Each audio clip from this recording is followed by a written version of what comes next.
ముఖ్యమంత్రి కేసీఆర్ సారథ్యంలో తెలంగాణ రాష్ట్రం అభివృద్ధిలో పురోగమిస్తోందని గ్రామీణాభివృద్ధి శాఖ మంత్రి ఎర్రబెల్లి దయాకర్ రావు అన్నారు. మహబూబాబాద్ జిల్లా పోలీస్ శాఖ ఆధ్వర్యంలో తొర్రూరులో నిర్వహించిన మెగా జాబ్ మేళాలో ఆయన పాల్గొని ఎంపికైన ఉద్యోగార్థులకు నియామక పత్రాలు అందజేశారు. ఈ సందర్భంగా ఆయన మాట్లాడుతూ రాష్ట్రంలో ఇప్పటికే 1,35,000 ఉద్యోగాలను భర్తీ చేశామని, ఇంకా ఆయా శాఖల్లో ఖాళీలను గుర్తించి 80,000కు పైగా ఉద్యోగాల భర్తీకి ప్రభుత్వం శ్రీకారం చుట్టిందని తెలిపారు. ప్రభుత్వ రంగంతో పాటు ప్రైవేటు రంగంలో కూడా ఉద్యోగ అవకాశాలు కల్పించేందుకు ప్రభుత్వం కృషి చేస్తుందని అన్నారు. వరంగల్లోని మెగా టెక్స్టైల్ పార్క్ లో పెట్టుబడి పెట్టి ఇక్కడి నిరుద్యోగ యువతకు ఉపాధి కల్పించేందుకు ప్రఖ్యాత కంపెనీలు ముందుకు వస్తున్నాయని అన్నారు.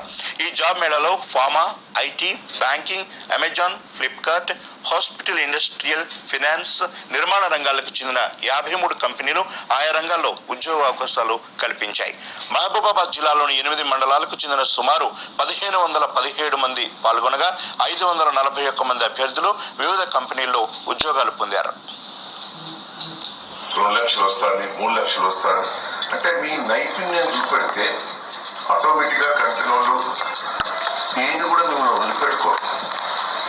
మీరు లాయర్ ఉండాలి, హార్డ్ వర్క్ చేయాలి, మీ ఇంటెలిజెన్స్ అంతా చూపెట్టాలి. మీరు ఇప్పుడు చాలా మంది నాకు కూడా డౌటే 12,000 అనే వరకే వెనుక ఉండాలి.